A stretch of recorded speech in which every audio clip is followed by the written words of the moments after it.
La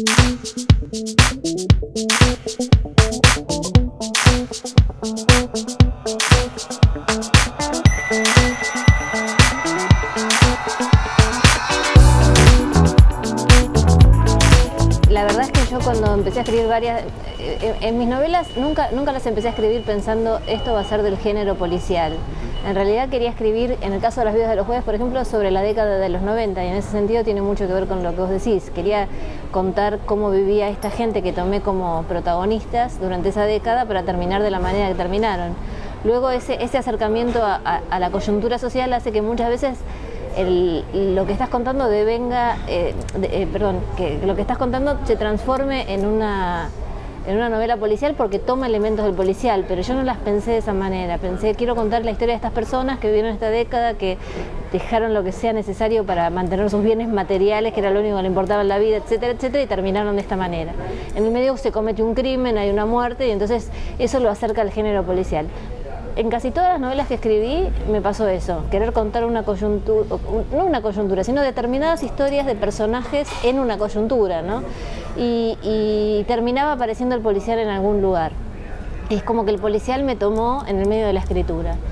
Y en el caso de Betty Boo, que es mi última novela, justamente, como ya van varias novelas que me pasa eso, dije, esta novela la voy a plantar desde el primer momento dentro del género policial, ¿no? Entonces tiene una estructura más de policial que las otras, porque si bien está contando también cosas que suceden en el aquí y ahora de la Argentina, como es la relación con los medios periodísticos, etcétera, etcétera, la historia arranca desde el primer momento pensada por mí como un policial, que no me pasó con las anteriores.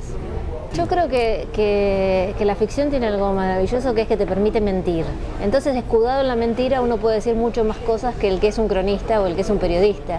O sea, un periodista que se pone hoy a analizar los medios en la Argentina o en cualquier país, probablemente se va a sentir que hay cosas que puede decir, que hay cosas que no, va a aplicar su propia autocensura, va a saber que según donde lo quiera publicar lo va a poder publicar o no, de acuerdo a lo que piense. O sea, no cualquier medio le va a publicar cualquier cosa a cualquier periodista. En cambio, en la ficción, lo que dicen esos periodistas es ficción. Entonces uno tiene mucho más libertad para armar esos personajes, para armar sus discursos, para decir cosas que pueden ser ciertas y cosas que pueden ser erradas también, porque no tienen por qué decir cosas que son exactamente como ellos las piensan. Es su opinión, y como su opinión es la opinión de personajes, no hay ningún riesgo ahí, no van a perder el trabajo, no les va a pasar nada grave. Entonces me parece que en ese sentido, que los que escribimos ficción tenemos una mayor libertad para acercarnos a temas. Entonces hay una cosa también que tiene que ver con los métodos de investigación, ¿no? A veces un periodista, para poder decidir determinada cosa, tiene que chequear una cantidad de fuentes, tener respaldo, porque después pueden venir a preguntarle por qué tal cosa. En la ficción eso no existe. Nosotros no tenemos que chequear lo que vamos a hacerle decir a un personaje, ni nadie, digamos, alguien nos podrá criticar mal la novela o decirnos algo, pero nadie nos va a hacer un juicio porque un personaje en una novela dice tal cosa, ¿no? Entonces todo eso da una libertad de acción que es mayor, ¿no? Y entonces hay temas a los cuales nos podemos acercar mucho antes que la crónica periodística o el ensayo, ¿no? ¿Recurriste a fuentes directas para esta novela? Digo, que son periodistas. Sí, yo tengo muchos amigos periodistas, pero además me reuní específicamente con periodistas de policiales, porque como los periodistas que trabajan, que los personajes que están en esta novela son de la sección policiales, quería saber cosas bien concretas sobre algunas cuestiones que tienen que ver con esa parte del oficio que es bien distinta, ¿no? Yo creo que la violencia existió siempre y que, digamos, hace muchos años hicimos un pacto para vivir en sociedad y entonces no somos más violentos porque necesitamos no serlo porque vivimos en sociedad. Pero son pulsiones que se reprimen, ¿no?